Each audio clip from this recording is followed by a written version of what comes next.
All right, welcome to you all to the third Basic Income Blockchain Collective meeting. We have a few newcomers. Maybe they can introduce themselves. Maybe Hans Florian, you were invited by Sarat. Maybe you can introduce yourself just briefly. Yes. I'm retired since 8 years, ethical sociological banker, and I'm in my earlier life I also wrote software, so I'm in programming, but I'm an engineer, and in the meantime I'm an anthroposopher, and so I'm for UBI as half of the anthroposophers, and I'm looking into the history of money and what does from there come for the money for the future. Right, great, thank you. And you're also into complementary currencies, community currencies? Yes. Yeah, great. And are you into blockchain as well, or is that?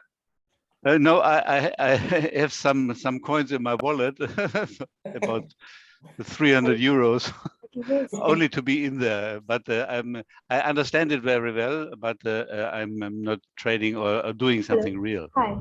Okay, great, thank you. Niels, sorry, you can maybe introduce yourself. Yeah, so my name is Niels. I am Mexican, but I am living in Sweden now. I'm actually here working as a researcher, so I work in all these environmental stuff, climate change, social justice, disaster risk reduction, and yeah, I mean, like it's I see it like it's all connected, right? So maybe we are just like working in different sides of it. But yeah, today I'm here because I also have been working for a long time with youth organizations, and I've been like putting together a lot of young professionals trying to come up with different projects and have them helping to boost their projects, so organizing hackathons, workshops and trainings. And so now this is very interesting. I'm involved in some of the topics that you manage and that you are experts on, but I'm here like trying to do this connection. Yeah. Great. Well, welcome. Miguel, yeah, we can't see you. You're new here as well. Maybe you can introduce yourself just very briefly. Yeah, sure. I apologize because my connection is not really good at the moment, so that's why I don't. So this is Miguel Trejo. I'm from Mexico as well, but I live in Brazil right now. And along with Nilse, we work in different projects involving like youth. And I am currently in Brazil because I'm conducting my PhD actually in social innovation. And yeah, we work in a lot of different projects which involve youth and different kind of technologies. So we organize this kind of events and stuff like that. And yeah, I think I will be here. I will be supporting Nilse. He's going to be giving a sharp presentation about what we can actually offer for you guys. And yeah, probably you are interested. Great. Welcome. Well, we have lots of representatives from Latin America because Julio, you just joined as well. Can you just briefly introduce yourself, my friend? Yeah, hey, how's it going? Nice to see you, Hile. Hello, everybody. My name is Julio Linares. I am originally from Guatemala, but I live in Berlin now, where I work on the Circles project. Circles UBI is a basic income system on the blockchain. It basically takes some of the elements of mutual credit systems with other, characteristics. And yeah, we're now doing a pilot in Berlin where we're working together with different producers, such as farmers, service providers, and so on, to try to bring the stuff of a basic income onto the system. So I am an economic anthropologist, and in the project I do, community and research related tasks, but I am also a member of BIEN, of the executive committee. So I serve as social outreach for BIEN, and that's also why Hilde asked me to come here today to see how we could unite all these efforts and see critically all the different elements that blockchain technologies bring, and also how we can use that for public administration in useful ways. So that's not, and that to me is very important because, in the crypto UBI space, I've been doing an ethnography on the place for a few years now. And there is, there's a wide spectrum of, what people call basic income. So for me, and I think for us also from BN, it's important that, moving forward and engaging with projects to try to tease out sort of, the best elements out of all these systems and figure out, how to bring them together in a mindful and critical way. Yeah, great. Thank you, Julio. Great that you're here. While we're at it, maybe it is good to share that that the impact market started to distribute silo dollars to a village in Kawiti A in Kenya. And one of the challenges was, of course, to reach the people without smartphones and without even a features phone. And thankfully, Kotani Pay is helping us with that and doing the USSD integration. I don't know, Brian, if your connection is stable enough, if you can share what the current status is in Kawiti A and how many people are onboarded now, and maybe how many more to go? Gladly. So we onboarded 236 within the first few weeks of the pilot, and recently added an additional 48 people, and we have about 100 and something to go. So the first 236 were able to claim, they're doing weekly claims of $7. And once they do that, they're able to cash out at the time of preference to their mobile money wallets, and they're free to use that money as they wish. Yeah, great. So basically, for the ones that haven't heard about it, it's the impact market distributes silo dollars, a stable coin worth $1, and Kotani Pay is helping to transfer that into Kenyan shillings through the M-Pesa mobile payment system, and then the people at the village can exchange that to cash at the M-Pesa shops. And I've done a brief presentation during the BN conference where I briefly gave the results of that, and basically it's only 6%, well, less than 6% that is lost in the transfer from $1 to the Kenyan shillings in cash. So that is actually quite good. And I spoke to Billy, the community manager, this week. And as I said, I mean, we started like 4 weeks ago to actually, that the people started receiving their cash, and already the impact is huge. He mentioned seven effects. One was that it brought peace already within a couple of weeks, so that people were really more peaceful already. It reduced borrowing and increased, of course, saving. It reduced over-dependency on one person, so that people would give each other money. Now every single person, of course, is almost independent, and they don't have to, as he called it, beg to the for the money to their sisters or children even.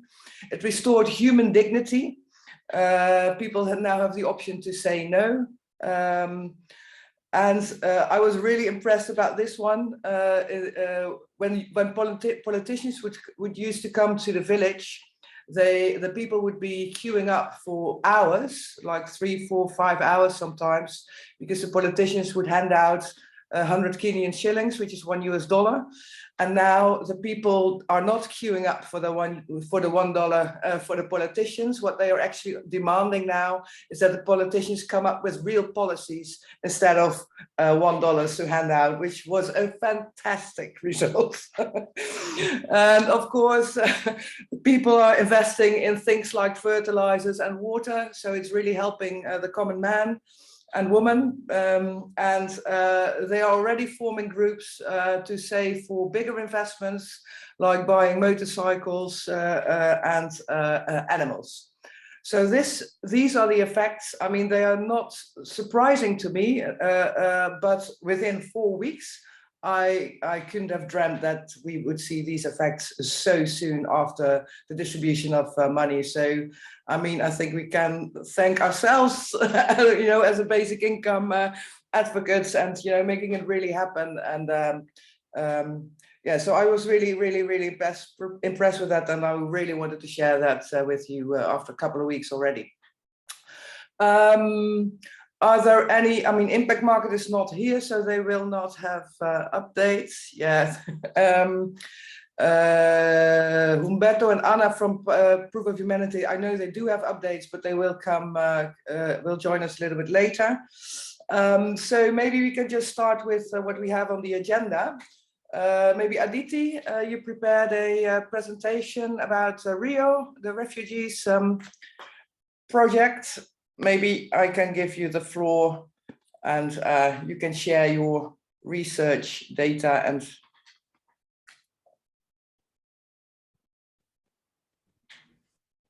you're muted. You're muted, Aditi. Now you, yeah. Is this better? Yes, Can you hear now we me? can hear you. Okay, fantastic. Sorry about that. What a fitting start to the meeting. I'm gonna quickly share my screen so we can begin. Share. Some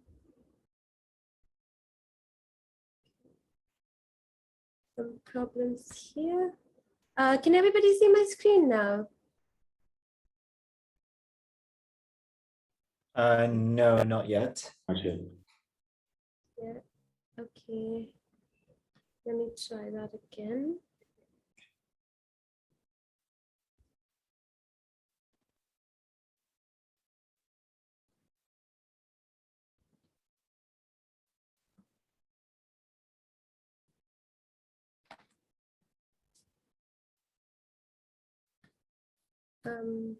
How about now? No, not yet. No. But I'm so you sorry. should be able to. I'm gonna try to maybe just send a link on here to one of my colleagues and maybe they can present the screen while I talk. Oh yes, please send. Definitely. I'm happy to present. Oh right, okay.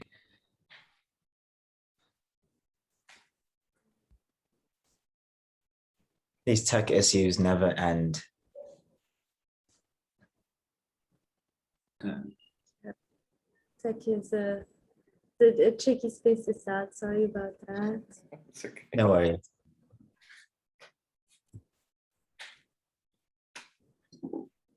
So I'll just, in the meantime, I'll just give everyone an introduction to Rio. So we are the Refugee Integration Organization. We are based in Ghana, and we have largely been focusing on economic integration for refugees and migrants through Ghana and a few other African countries. My teammates include Ria and Aditi. Aditi is our Director of Research, and that's what she's going to be presenting on today. Ria and I are co-founders of Rio, and we've been at UBI for nearly a year now. Things have been going well in some regards and not so well in others. So we'll be sure to list out the boons and problems that we've been facing. But it's nice to have this experienced audience because a lot of what we want to discuss today is definitely open-ended and would like for everybody to offer your experience and your opinions on what we have. And with that, I'd let Aditi begin. Okay, I'm so sorry. I'm still having troubles with the presentation, but maybe that just means I'm going to talk this through. Sorry about that. Anyway, so our research essentially, if summarized into one question, looks into how is it that we can understand the impact of our cryptocurrency-based UBI program on the well-being of refugees. And I'd like to break that question down into bit by bit. There has not been any fundamental research done on how a non-traditional way of financing UBI affects the impact of it on ground, which is of keen interest to us. So a lot of our study is based on understanding the fact that there are times when the pool of money through which the UBI is dispersed is empty, thus leading to time periods where people are unable to claim. We want to take into account such discrepancies that do not occur in traditionally financed programs and understand whether this drastically changes the impact on ground. Along with understanding how basic income changes the lives of refugees at large. We're very intrigued by this population because they face a very unique vulnerability. One is that of rightlessness caused by statelessness. As Hilda pointed out, in the Kenyan village, there are people that can go up to a politician and demand better policies, which is a space that is lacking in the lives of refugees, which is very sadly intertwined with abject poverty. When we started this program, we had heard several stories of scavenging from the community, several months of not being able to buy rice or let alone schooling and other facilities. And therefore, it would be very interesting to understand how is it that the community which works at the center of all institutions that provides childcare, that provides safety, security to the community, comes together or transforms when UBI is brought into the picture.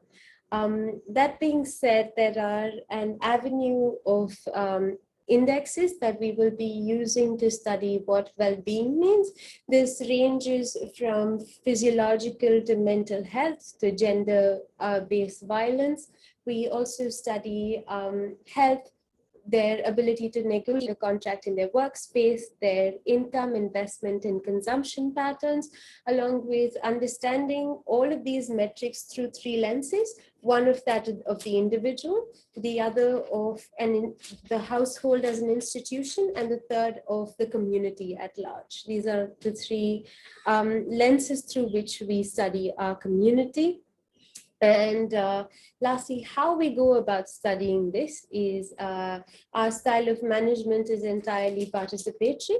It is led by the refugees themselves. So we have about 13 very wonderful volunteers at the moment that have volunteered to participate in both the surveys and helping us orchestrate the focus group discussions, along with a very interesting photo voice exercise that we have recently begun and would love to share our findings with the PN team. Under this exercise of photo voice, refugees record how their lives are changing through the process of being a part of our UBI family. And we very gladly sit and share these wonderful anecdotes conveyed to us by images, videos, and voice notes. Coming back to our management of the program, we have our community relationship managers who are also volunteers who help oversee the entire process of research. In terms of timeline, we have our survey, our methods, our tools already. We're starting our training programs, in fact, an hour and a half from now, and going to take forward the process of training refugees and conducting surveys and doing interviews, hosting focus groups, etc. The only thing that we're struggling with at the moment is funding at the end of Rio, but apart from that, we're still determined to go forward with the research and take our learnings forward, talk to the world about how UBI can be used as such a potent tool to help refugees reconstruct their lives and, most importantly, to return lost agency to refugees. Lastly, I'd like to say that a very important policy implication that strikes us is that of this being a crypto-based program. World over, debates around universal basic income have stalled at a place where we speak of lack of sustainable finance to conduct UBI, which cryptocurrency gives a very, very potent answer to. So we're very keen to find if the results that we achieve with a crypto-based program match up to that of a traditionally managed UBI. Thank you, Aditi. Can you maybe explain a little bit more to us about how the money is distributed to the people? How much is it? Is it once a month? Is it in what currency it is? Yeah. Sure, certainly. So we distribute $1.5 to all refugees on a daily basis. But as we mentioned, there are times when that money doesn't reach them, the pool isn't refueled. But the aim is most certainly to make sure that the money reaches them, $1.5 reach them every day. Okay, and how is the coverage? Is that all the people in the refugee camp, or is it a certain? So in Ghana at the moment, we have almost 80% of the Krisan refugee camp, a good percentage of two other camps that are Ejekshom and Pain. So we are widening our scope. As you mentioned in the case of the Kenyan village, we are trying to bring USSD integration to our refugee camps in Ghana as well. But at the moment, I think we're largely reliant on smartphones. Yeah. So it's only adults with a smartphone, but that's still 80% of the people in the camp. Then is that? Yeah, over 80% of the people at the Krisan refugee camp, correct? Okay.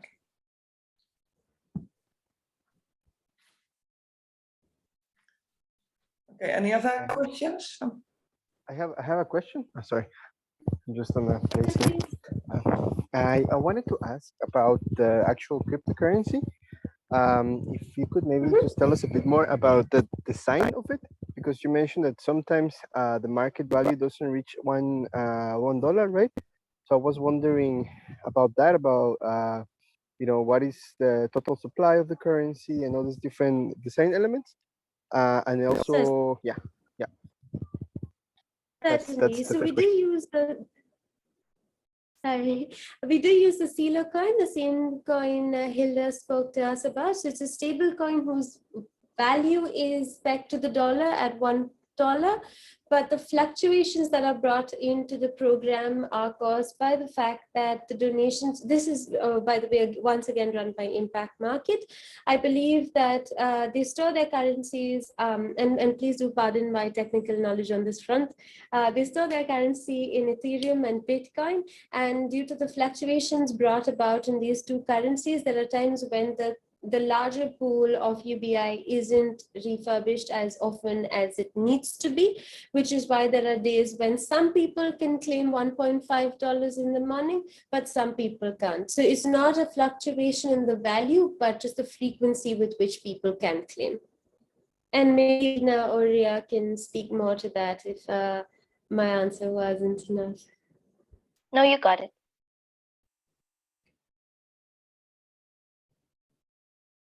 Thank you.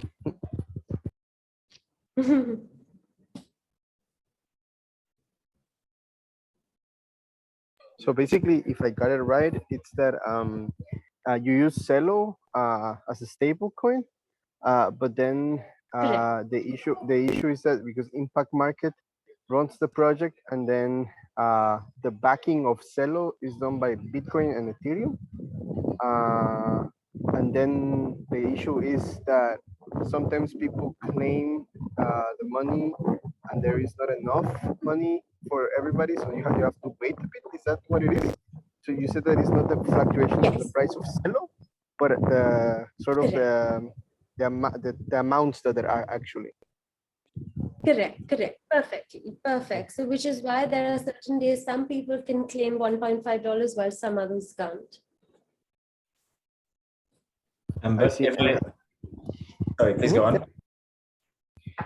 Just to follow up on this, I just wanted to say then, how much is in the reserve per day, more or less, just to more understand, like in terms of like if 20% of the refugees claim 1.5, how much money should there be in the reserve to, be able to fulfill the claim? So if I may, it really depends on the number of refugees per community. Typically there's around $200 to $300 per day in the reserve, but that doesn't really work for our community in in Kenya, the Kakuma camp, because we have 1,295 beneficiaries there. And so $200 to $300 doesn't really cut it per day. We're trying to curtail this problem of the lack of insufficient funds or beneficiaries noticing gravely the lack of insufficient funds by moving from $1.50 daily to $10.50 per week. So we started with one of our newest communities, the Ajay camp in Ghana, where we're doing $10 a week, and that's much easier. The feedback we're receiving is much better, and we also have less pressure coming from the beneficiaries and the community relations officers, and fewer complaints as well. And I'd like to add also that we're now in all the refugee camps in Ghana. We started our final community, our last community last week, and we're going to begin onboarding this week. So one way that we've seen to curtail the problems, both the tech issues and the fund issues with daily claims, is to move it from daily to weekly. Okay, so do I understand it well then that it's not like what is happening in Committee A, that there is a certain amount of money locked into a smart contract and guaranteed for every participant, or? So the guarantee for every participant per impact market is there. Yeah. So they have the limit. For instance, with our newest community, it's $400 per beneficiary or per participant rather, and but it doesn't immediately translate or mean that there is $400 already in their smart contract. It only means that they will receive over time $400, and so that's what it is. We initially went into it assuming that it meant that each smart contract had the specified amounts of money, but somewhere along the line we learned that this was not the case. Yeah. Right. I'd like to add also that that from our experience with Impact Market, the community contracts are being updated on the daily basis. So it's being refueled as and when it is necessary, and as per what Impact Market can handle at the moment, meaning how much liquidity they have to recharge these contracts. Yeah, so this liquidity is a recurring problem in this. Yes. Yeah, I mean, there is enough money, it's just that there's not enough money in the vaults, in the UBI vault. Yeah, okay, great, yeah, thanks. Yeah, thank you. Are there any other questions about this? No? Okay. Then maybe Brian and Ria, you also prepared a presentation, I believe, about KYC and IDX. I don't even know what IDX stands for, so you can help me out. But, I'm going to touch on our KYCs, which are pretty straightforward, especially because of the kind of community that we work with. We know that refugees are a UN protected community, and so they're very specific ways of managing these communities, and because of the sort of protection and government that they have, it gives us an easier approach to verifying this information. So first and foremost, we know that there are different levels or tiers of financial need within refugee camps and within refugee communities. So the people that we onboard first are unaccompanied minors, and then the sick, and then elderly, and then women, and then every other refugee beneficiary. And the source of KYCs we collect pertain to their employability, their country of origin, how long they've been in the camps for, what skills they have, what they studied before or after they came to be in the refugee camp that they're in, and the sorts of businesses that they've been engaged in and for how long a time. And then we, of course, take gender information and age information into consideration as well. And the way that we're able to verify their identities are in 3 tiers. We've categorized them into 3.5 tiers, if you will. I'll explain the half in a minute. The first one is if they have UNHCR issued ID cards, and that's our primary mode of verification. The second one for persons who are displaced and are in camps but do not have UNHCR issued ID cards. We find out if they have attestations from either the UNHCR or the refugee board of that country, certifying that they are indeed refugees and or displaced or persons of concern. That's the second mode of verification. The third is for persons who do not have either UNHCR issued ID cards or attestations from either the UNHCR or the refugee board of that country. The way that we verify these participants is through community verification. And what this means is we have refugees who are usually also beneficiaries confirm the identity and status of the participant who does not have any form of formal identification to attest to the fact that they are a person of concern, displaced, or a refugee. The way that we do this is we have one of our community relations officers who also occupies a formal position within the camp, employed or awarded by the UNHCR. They are part of the people who verify the identity. And then we have local community leaders who are also refugees who are verifying the identity. And so this is how, this is the source of KYC we collect, and this is how we perform our verification processes of our participants, both those who have UNHCR issued ID cards, attestations, or those without. Okay, great. So yeah, so basically this KYC is basically to make sure that you only reach the people that are actually have a refugee status, which is of course because you don't have enough resources to reach everyone yet. Yes. Yeah. Do you also see effects? And I will well, something that Julio also wanted to know, that people start trading amongst each other with the money they receive. That's some kind of like local economy. Absolutely, absolutely, and that's been our proudest achievement, because the core of Rio is to turn refugee camps, or help transform rather refugee camps into self-sustaining microeconomies. We noticed that the refugee beneficiaries or participants have started trading within the camps with the money that they've been provided, and have started buying and selling, or have revived their businesses. And so commerce has come to the camps, and in certain cases also they have started e-commerce business solely around Cello. And so there are certain refugees who are receiving payments for their services or for their goods solely in Cello, and are holding this Cello and having it grow or accrue an interest.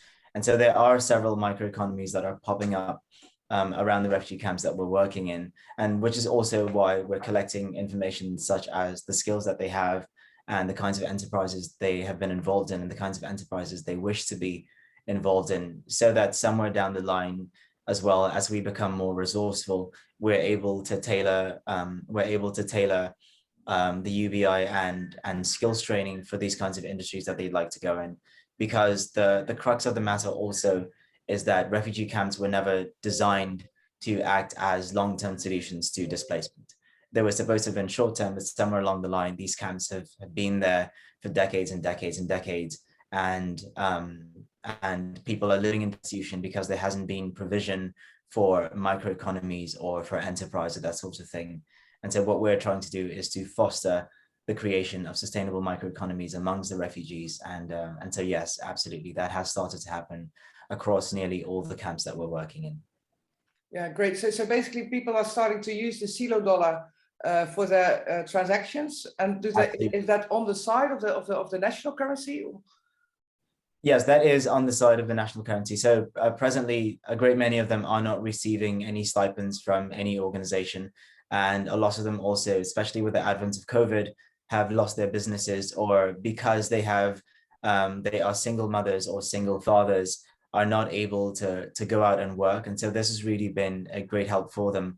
We noticed also that a good many of them claim and keep their funds until they have a sizable amount, and then they put that into a business. And this spans anything from agriculture to selling of perishable items, or even hair salons. Yeah, great, great. And do you also see an effect on the, for example, on the shops outside of the refugee camp? Do they also start to accept the $0 dollar? Not yet, but we're starting something called Friends of whatever camp that we're working in, where there will be a spillover of CELO funds. So if we're giving a refugee community $1.50, we will be giving those communities $1. This is because we know that true integration does not start with the refugees, because they inadvertently already wish to be integrated in some way. They wish to become economically developed or independent. True integration starts from primarily sensitizing and integrating the local community around the refugee camp so that there isn't dissent. And so that's why we're also creating this Friends of whatever camp that we're working in, looking to have a spillover of that help of the microeconomies within the camps. Great, great. I think I'm going to connect you with Diana Bajour. She's one of the PhD students, and she's specialized in well, the peace building aspect around the UBI, with the refugee camps, and so she might be able to help and learn from you, but also help you to make this bigger. Yeah. Amazing. Thank you. Yeah. Thank you so much. Yeah. Any other questions? Hans? I just posted a link to a source on how economy evolved in prisoner of war camps after the Second World War. It's very interesting what happened. Absolutely. I just opened it. I'm going to read it after. Thank you. So what were the key takeaways, Hans? Well, cigarettes became the currency, and oh, really? Of course, yes. I believe I have read something around this. And they also first traded inside. They didn't get money. They get parcels with something in, and then they traded outside too. It's very interesting. Spillover of the microeconomy. People like to trade, whatever happens. Yeah. Yeah, absolutely. Question to Raya. You had mentioned that you sort of have 3.5 ways that you look at when you're talking about KYC. I don't know if you spoke on the half. The half was the community verification of persons who did not fall under the strictly verifiable categories of persons of concern, displaced people, or refugees. Got it. Absolutely. And is impact market basically your main source of money to distribute, or do you have other sources as well? No, primarily impact market is our main source of money. Okay. Okay. Thanks. Absolutely.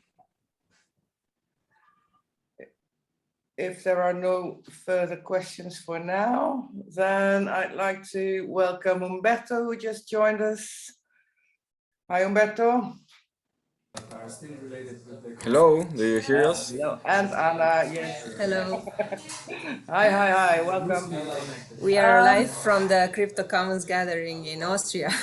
Oh, are you? In the middle. Amazing. Yeah.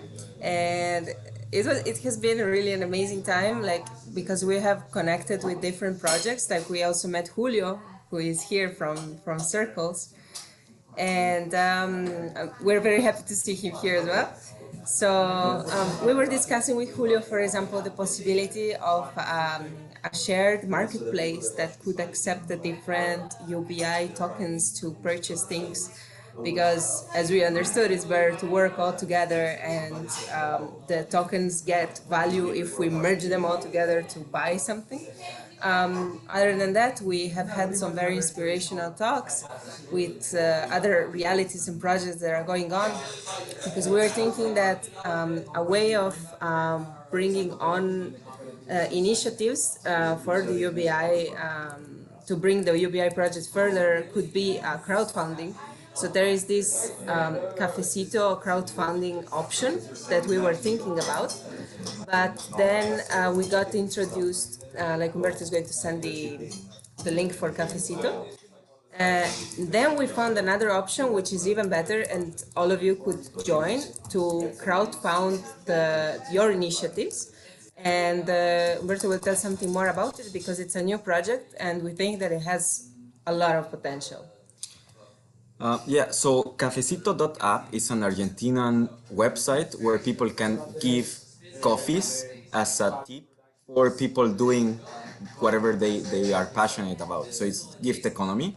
So we were thinking on building a website called Cafe Crypto, just like taking like a copy paste and just adding the potentiality, the capacity for tipping in tokens of our projects, so that you can list your idea, your initiative, and then you can access to the tokens and to the economies of our several communities to enable this. Then I pitched this idea to several people in here in the Crypto Commons gathering, and Griff from Giveth and from the Commons Stack, I will share also the webpage. It's called giveth.io. And I already posted a proposal on the community. They accepted the proposal. The proposal is that they create a category within this site that is called Accept UBI, so that any project from our communities can use this web page to post their project, and there you can select the ERC20 token, the standard Ethereum token, to donate to the project. And this is an interesting webpage because it takes the project owner from, I don't know anything about crypto, but we are onboarding already on Proof of Humanity, so they know a little bit. But if they come from another community that does not know anything, this is a good option because the webpage asks the person to create a new wallet through a service that is they have your keys, so it's not so secure, but it's the best thing to do when you don't know anything and when you are not gaining too much funds to be To have bigger issues. yeah, to have security issues, let's say. So you don't need to worry about whatever, $50, $100. If you have $1,000, then the platform tells you, hey, you have a lot of money right now. Now you need to create a wallet that you control. So it takes the person from with the hand to all the process of learning and using the different technologies when is more needed. So this is why we decided to go forward with this platform. And also they have something that is a give back. So when a person donates to a specific project that it's listed to this give back, the person receives up to 75% on the tokens of this platform, so that you can use it to donate to other projects. So it's a gift that keeps giving. And they have their own roadmap, and like the developers from here are top developers on the Ethereum ecosystem and are people that are value aligned with the commons. So this is very important, and they are not random people. So this is something that we need to consider. And this is one thing. And then before we end our time here, I would like to present Nilce and Miguel Trejo, who they will present the UBI hackathon. And well, the floor is theirs, and then you can make any question. Nilce, Miguel, are you there?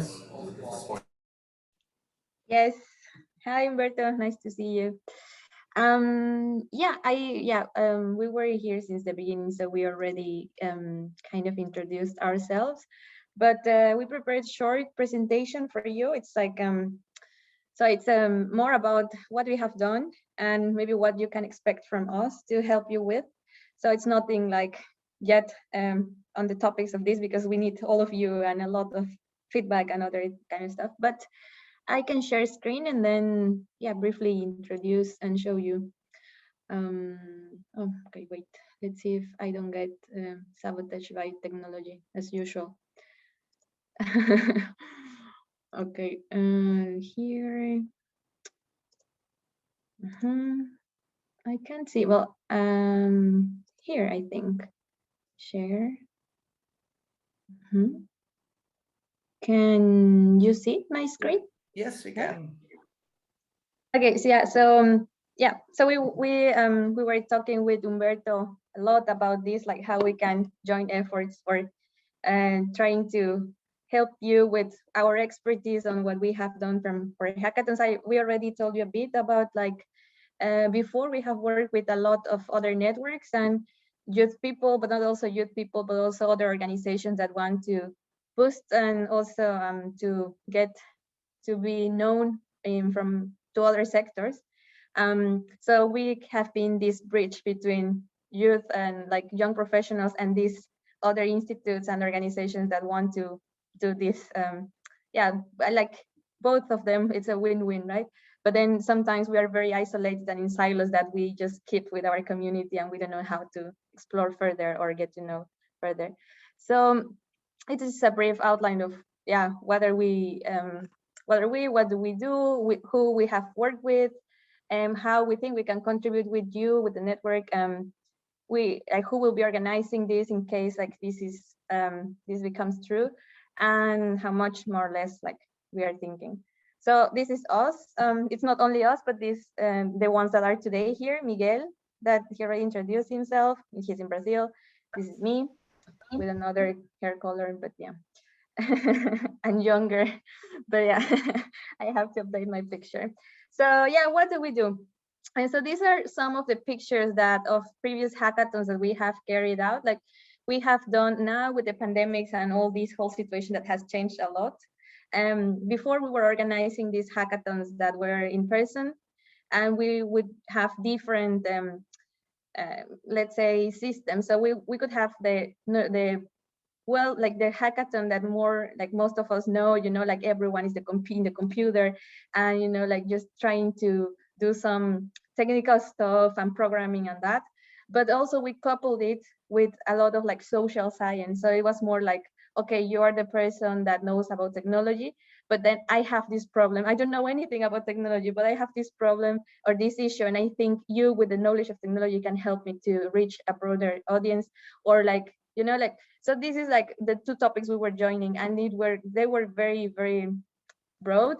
But so yeah, we would do these hackathons where people are, like in this room for 3 days, and at the last day they show what happened, how they developed the idea. But we also had other formats like the global cafe, or like the cafe where you're in different tables and everyone is like giving you options to how to solve your problem. And we also have the pressure cookers. The pressure cooker is like a hackathon, but like very, very in one day. So everyone is just like exploding ideas, pitching, and and from pitching and giving ideas, and the other people we normally have the jury, which the jury are the people or the representatives of the institutions that want to get an answer or something, some ideas from other sectors, other people. So there we have organized different of these events, or these different formats. Yeah, I mean, we have experience on all of that. It depends what you want, how fast you want the solution, how many people we have, how many of us we have, and also how many topics we need to cover. So yeah, this is more or less like what we do in this kind of hackathons that we have helped organize. And we have done this for many institutes and organizations. So as Miguel was saying, and like him and I work a lot with social innovation and also in this part of disaster risk reduction. So there are a lot of topics related to that. We work a lot with water. We work with also, now that you were talking about refugees and refugee camps, we also work with them, but in this other context on how to bring, or like how to make sure that enough water, like the health issues, all that it's good and it's in place, and it's it's safe for them. So there is like a lot. That's what I was saying at the beginning. We are on the same topics but from different fronts, right? So we have worked with people like NASA and the UN. We have organized for these big institutes in the Netherlands that are working with water issues, which is El Tares. We have worked with insurance companies like FM Global and the World Bank, IHE, I don't know, with other governments too. The last hackathon we made was in Latin America. We made it in Colombia, and we also had these institutions like universities that wanted to be involved because they wanted to know how like we can like to involve the university, but also the government. So they were very curious about how their students could come up with these ideas and if they were actually interesting for the government. And at the end, it was very cool because the government was like, yeah, I like your idea. Would you like develop it further for me? And the university got engaged with the government, and it was also a win for them, which was very nice. So these are other outcomes that you don't really expect or like target, but they happen and which are really good. Yeah, so when I was talking to Humberto and he was telling me, he was pitching about the idea and how a hackathon could help, we were telling him about like, yeah, we can have this big outreach and we can help organize it.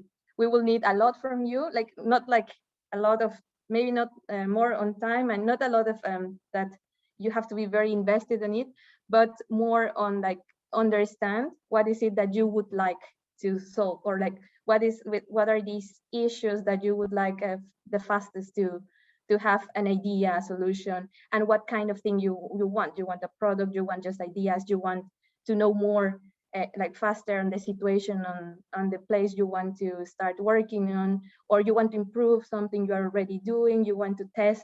So it depends, right? So that's what we will need from you.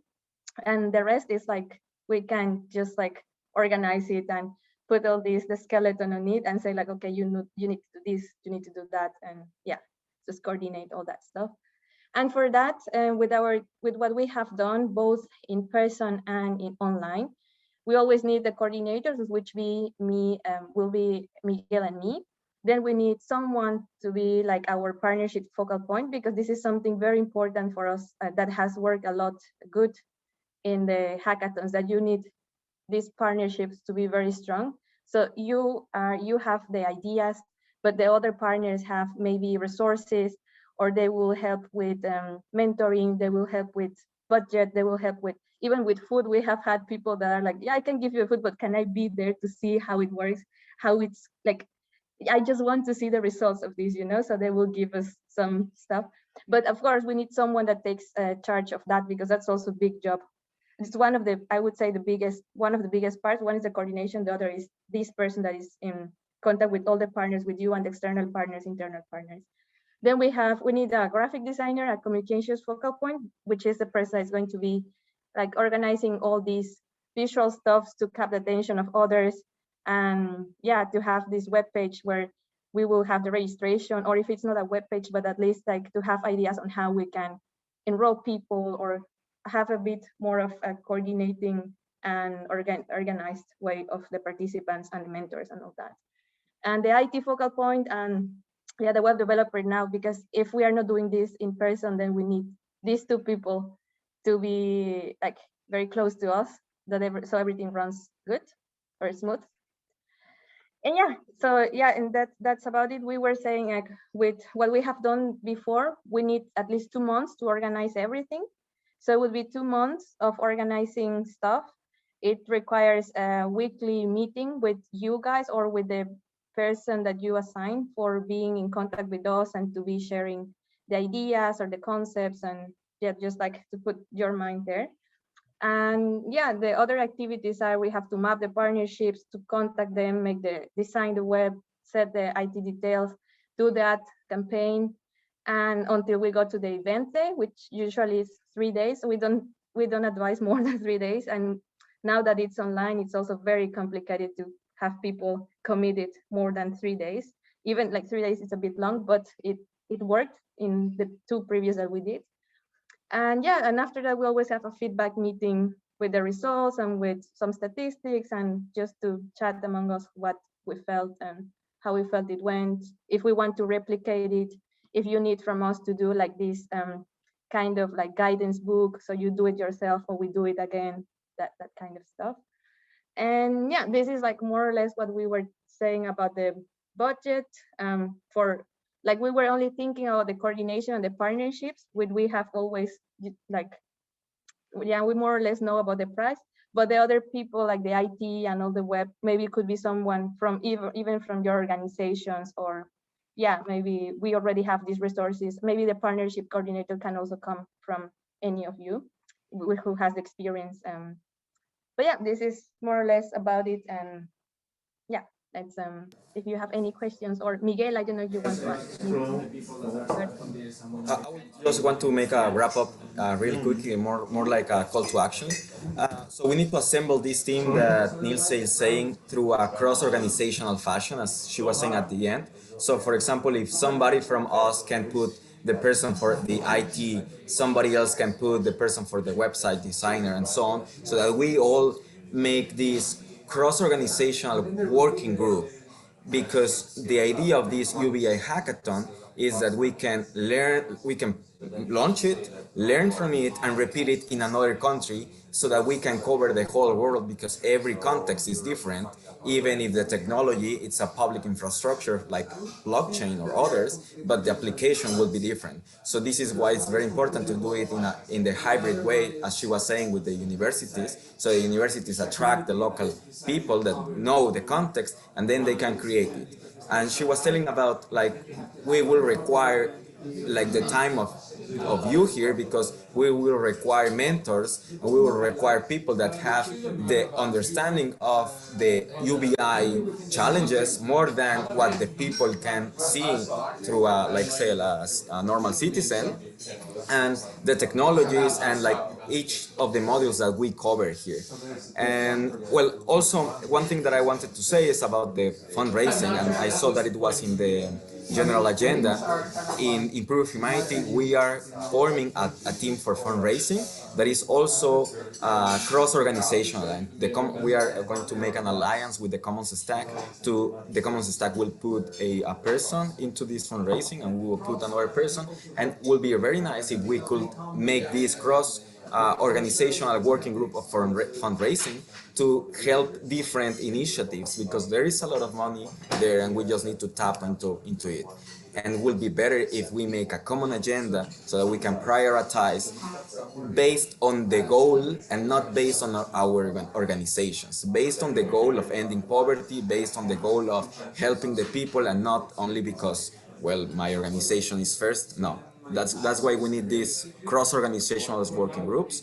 We won't share everything, like there are infrastructures that are private for one organization, but there are common infrastructure, and there are common resources that we can use to enable us to move forward. So I will really, really appreciate if everybody here could collaborate with Nilce and Miguel to make it happen, and decide which countries or regions will we use to launch at the beginning, besides Latin America, that is the focus for Proof of Humanity. But it will be nice to have some other countries and coordinators for those countries. Just Anna, you want to say something? No, it should become a format, so that is then scalable at the world level. Yeah, sorry, Nancy.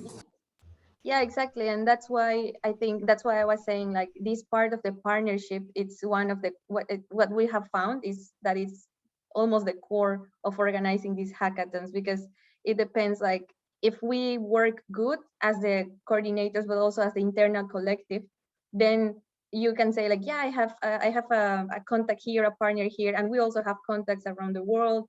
And so it's like, it makes things easier. And yeah, it depends also on the context. Like they were saying, we have worked like with, you can see when we did this hackathon in Latin America, having this partner, we had contacts in the university, but how things work in Latin America, they are very bureaucratic, like you have to send a mail, send like all these signed papers, and almost your picture, and so make it very, very formal. When we have worked with people in Europe here, it's like, okay, I need a meeting with you, half an hour. What do you need? Bullet points. How much money do you need? This, okay, we have it. Where do I send it? And what else do you need? How many hours of my time? This, okay, good. And it's that easy, right? But then we also, in Asia and in Africa, has been different dynamics.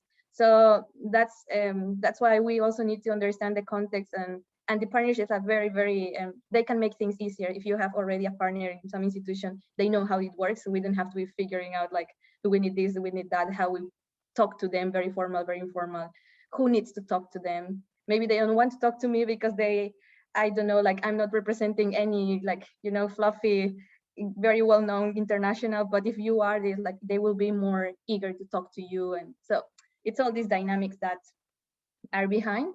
But yeah, I mean, we already have experience on that, so that's why I can tell you a bit. But it's fantastic if, like, yeah, we can work very, like we have these good dynamics in the collective, but also outside. Great, thank you, Nilse. Any comments or thoughts or questions from? Thank you very much for that. I think the Rio team is particularly impressed by the idea of a consortium to move ahead with some of the biggest problems that we face, which is fundraising, and also to approach the global scale of this conversation with a whole team of different experiences in UBI or in blockchain UBI. I think it's absolutely amazing, and I'd like to nominate Rio or members of Rio for this consortium. Yeah, we would love to participate. Great. Julio? Yes, I think I was really impressed by the presentation, mainly because I see how operationally, and also echoing Humberto's thoughts, is that we could propose to do very specific, pilot projects, with scopes and timelines and so on. That then we can go to different private donors, let's say people that use specific blockchains. So I'm thinking about Polkadot, I'm thinking about Near, I'm thinking about all these third generation blockchains that have a lot of infrastructure, very good infrastructure, but nobody's using it. But they're sitting on billions and billions of euros.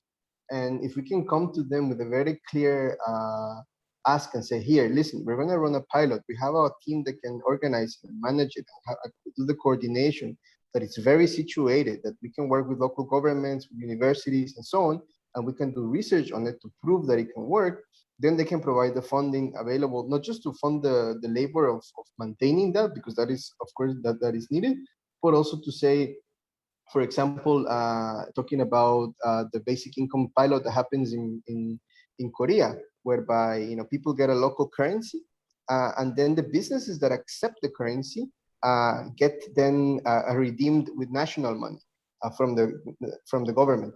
So we could do similar models whereby you can have local systems or regional systems that then the businesses that accept it locally can redeem it for dollars or euros or whatever the national money in the place is, shillings and so on. So I think defining that as like a product, let's say like a basic income pilot, and then also saying that these blockchains that, for example, could run this infrastructure like Near and so on, to say like that is also part of the research, because what we want to make sure is that once the systems are in place, that vulnerable populations are not locked into some rent-seeking bureaucracy, but that it actually follows the values of the commons and basic income, to say that it should be an infrastructure that is also co-owned by people locally, because if the system goes down, if the system fails and so on, you need to make sure that there are people who have a stake that can actually do something to change the system. Because if the blockchain falls, then what do you do? So I think that's important also, to make sure that it takes care of the people, so that the infrastructure is also part of the research, and that we can compare and contrast. Where could be proper public administration tools emerge. Thank you, Julio. Yeah, I think maybe we need a full meeting on the blockchain on the hackathon brainstorm basically session, not too long from now, where we can maybe present each other's main challenges. What we feel that are the main challenges, and then we sort of like structure it into a few challenges that can be worked upon during the hackathon. What do you think about that?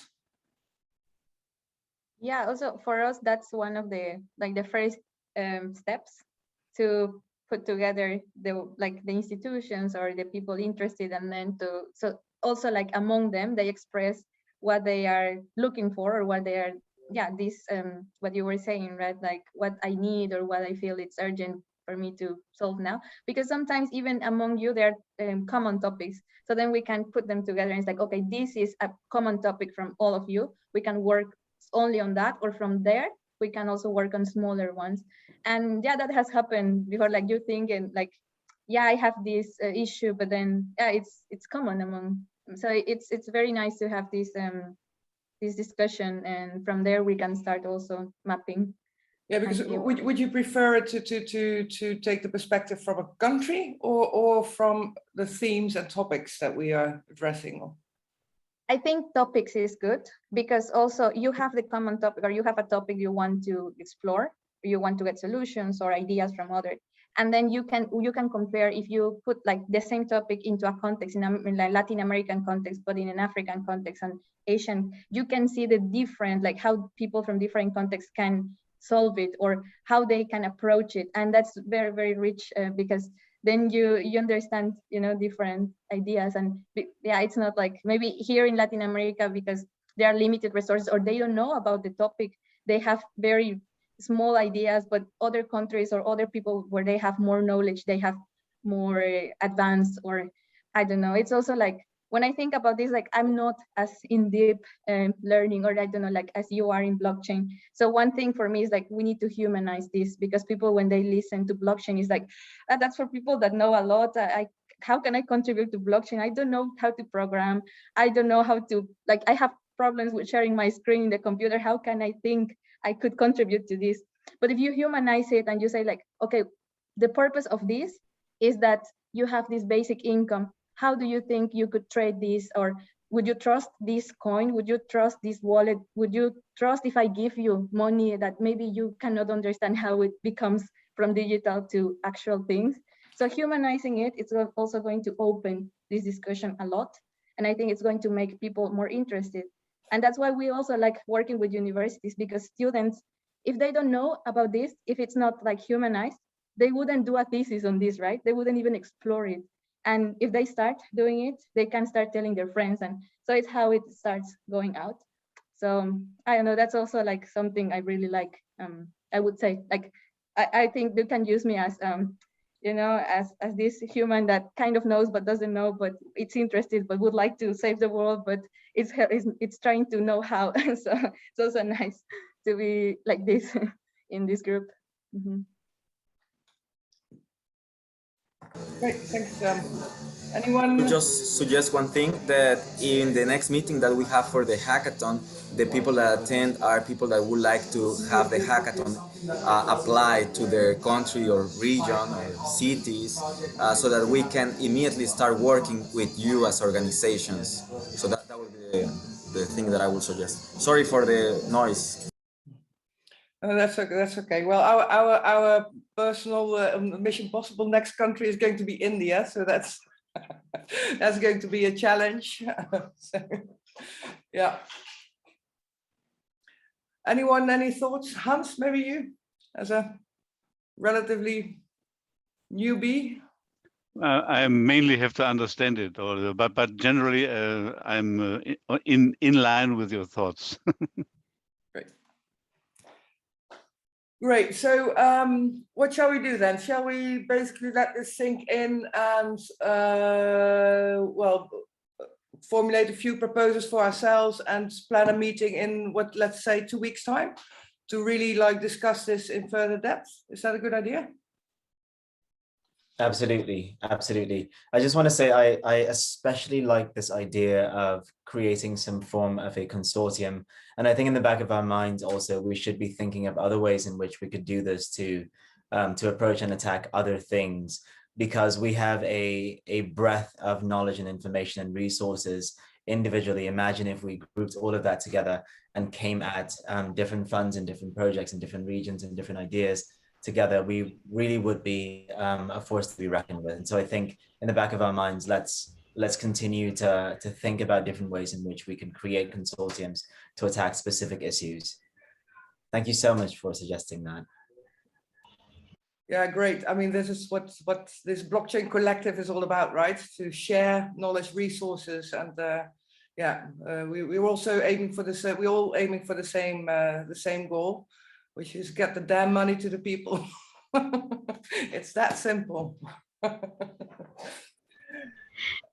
Okay, any other topics? Because I think we also already addressed basically the fundraising, which is going to be part of this project. Any other topics for the discussion?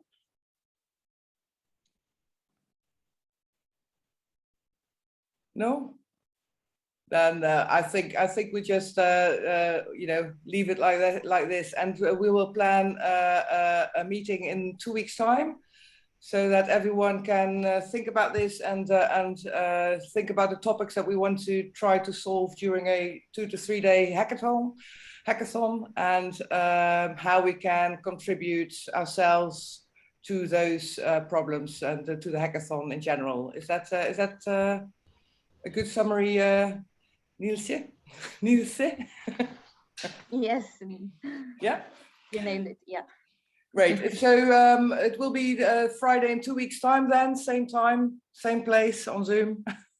And I will send you an invitation. If Nielse and Miguel, if you can share your emails, then I can put you in the loop of the communication.